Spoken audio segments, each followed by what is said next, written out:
여러분 반갑습니다. 이현대 목사입니다. 네, 새학기 또 일주일이 이제 금방 지나가고 이제 또 두 번째 주일을 맞이합니다. 여러분 사순절 또 네 번째 주일을 지나가는데요. 금방 시간이 가죠. 새학기에 좀 적응하고 뭔가 좀 얼떨떨하고 긴장되지만은 그럼에도 우리 기도하고 하루를 시작해 봅시다. 아침에 학교 통근하면서 학교 가는 그 시간에 말씀 듣기 또 읽기를 한번 하고 기도하고 우리 학교에서 화이팅 합시다. 자, 이제 지금까지 따라오지 못한 친구들 오늘부터 또 누가복음이 시작될 건데 누가복음을 또 읽으면서 묵상하면서 또 다른 관점과 또 다른 시각으로 어떻게 쓰여졌는지 한번 더 보도록 합시다. 목사님이 누가복음 읽어드릴게요. 들어보세요. 누가복음 1장입니다. 우리 중에 이루어진 사실에 대하여 처음부터 목격자와 말씀에 일꾼된 자들이 전하여 준 그대로 내력을 저술하려고 붓을 든 사람이 많은지라. 그 모든 일을 근원부터 자세히 미루어 살핀 나도 데오빌로 각하에게 차례대로 써 보내는 것이 좋은 줄 알았노니 이는 각하가 알고 있는 바를 더 확실하게 하려 함이로라. 유대 왕 헤롯 때에 아비야 반열의 제사장 한 사람이 있었으니 이름은 사가라요. 그의 아내는 아론의 자손이니 이름은 엘리사벳이라. 이 두 사람이 하나님 앞에 의인이니 주의 모든 계명과 규례대로 흠이 없이 행하더라. 엘리사벳이 잉태를 못함으로 그들에게 자식이 없고 두 사람의 나이가 많더라. 마침 사가랴가 그의 반열의 차례대로 하나님 앞에서 제사장의 직무를 행할세.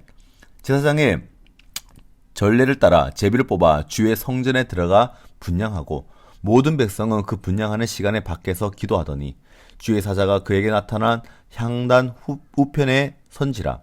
사가랴가 보고 놀라며 무서워하니 천사가 그에게 이르되 사가랴여 무서워하지 말라. 너의 간구함이 들린지라.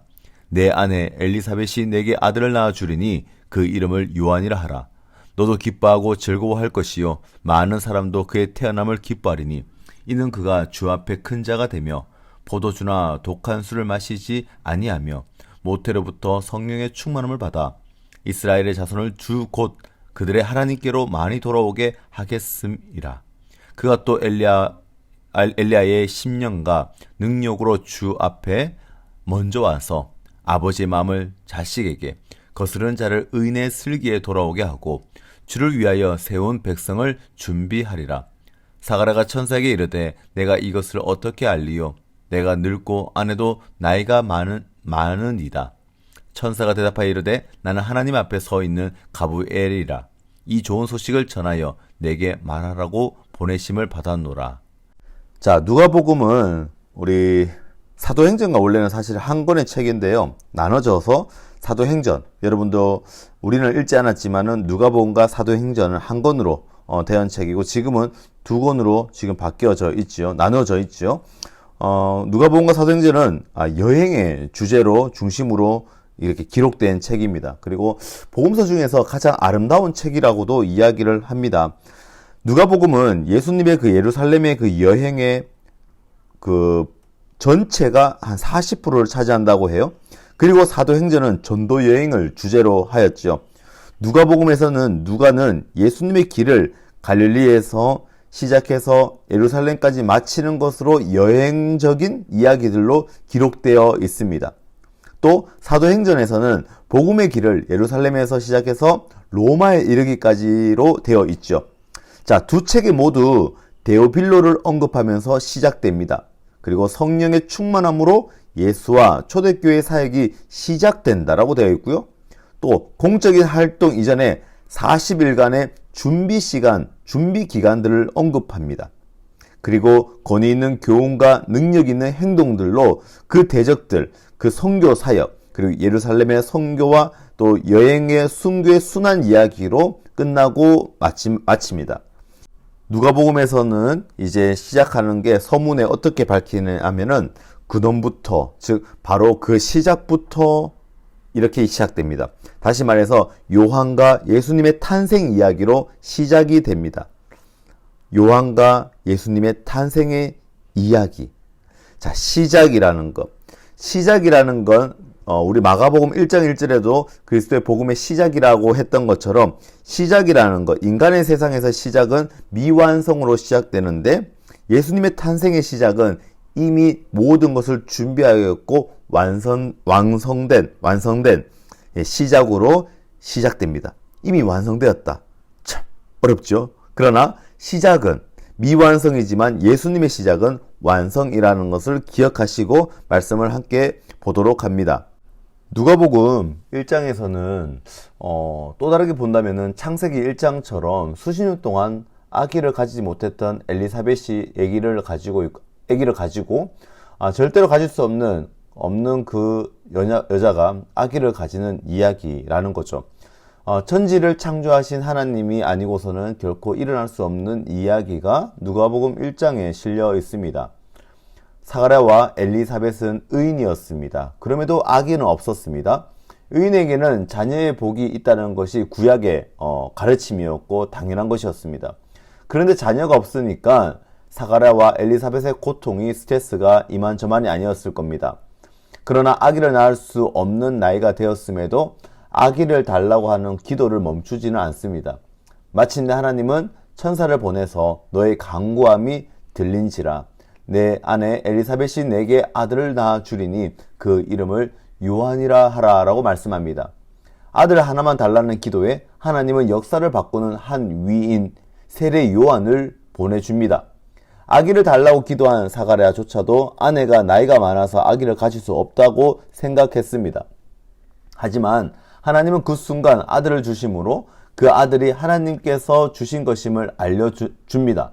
사가랴와 엘리사벳이 아기를 가질 수 없던 몸이 나이에도 되었음에도 아기를 가졌다면 마리아는 절대로 아기를 낳을 수 없는 처녀였습니다. 가브리엘 천사가 마리아에게 보라 내가 잉태하여 아들을 낳으리니 그 이름을 예수라 하라고 했을 때에 나는 남자를 알지 못하니 어찌 일이 있으리까 라고 반문합니다. 불가능한 일이죠. 남자와 여자가 함께 해야지만이 아기를 낳을 수 있는데 마리아는 어떻게 해요? 남자도 알지 못하고 혼자 있는데 아기가 낳는다는 건 과학적으로 불가능한 일이죠. 그런데 하나님께서는 그 불가능한 일을 가능하게 만드시는 분이시죠. 왜요? 천지 만물을 지으신 하나님이시니까요. 엘리사벳도 천사도 그것을 지적합니다. 보라 내 친척 엘리사벳도 늙어서 아들을 배었느니라 임신하지 못한다고 알려진 이가 이미 6달이나 되었나니 대저 하나님의 모든 말씀은 능하지 못하심이 없느니라 라고 말씀합니다. 그 말씀은 천지를 창조하셨던 바로 그 말씀입니다. 그 말씀이 영이시고 바로 성령님이십니다. 그러니까 성령님이 내게 임하시고 지극히 높으신 이의 능력이 너를 덮으리니 이름으로 나실 바 거룩한 이는 하나님의 아들이라 일컬어지리라 라고 천사가 말을 하는 거죠.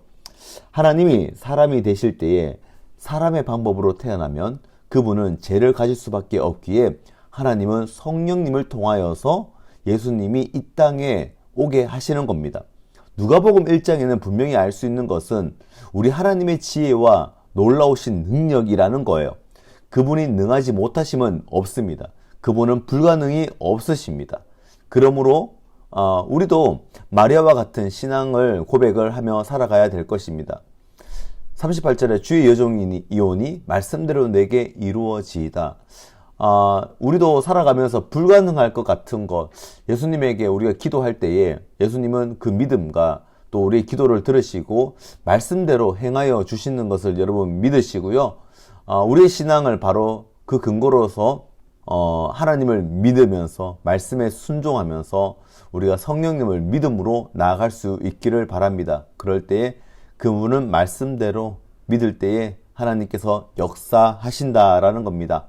여러분들 친구와 여러분들의 가족과 여러 가지 문제와 환경과 상황 속에서도 하나님을 의지하시고 기도할 때 하나님께서는 말씀대로 역사하실 거라고 저는 믿습니다. 저 역시도 기도합니다. 하나님이 어떻게 또 저를 통하여서 우리 중고등부가 변하게 될지 또는 여러분들이 또 기도를 통해서 말씀대로 어떻게 살아가야 될지 끊임없이 저도 여러분들을 위해서 기도할 테니까요. 여러분들도 우리 중고등부 친구들을 기도하시고 또 목사님을 위해서도 기도하시기 바랍니다. 오늘부터 이제 누가복음 이제 시작할 테니까요. 누가복음 읽으시면서 따라오시면 됩니다. 오늘도 자유롭게 열심히 파이팅!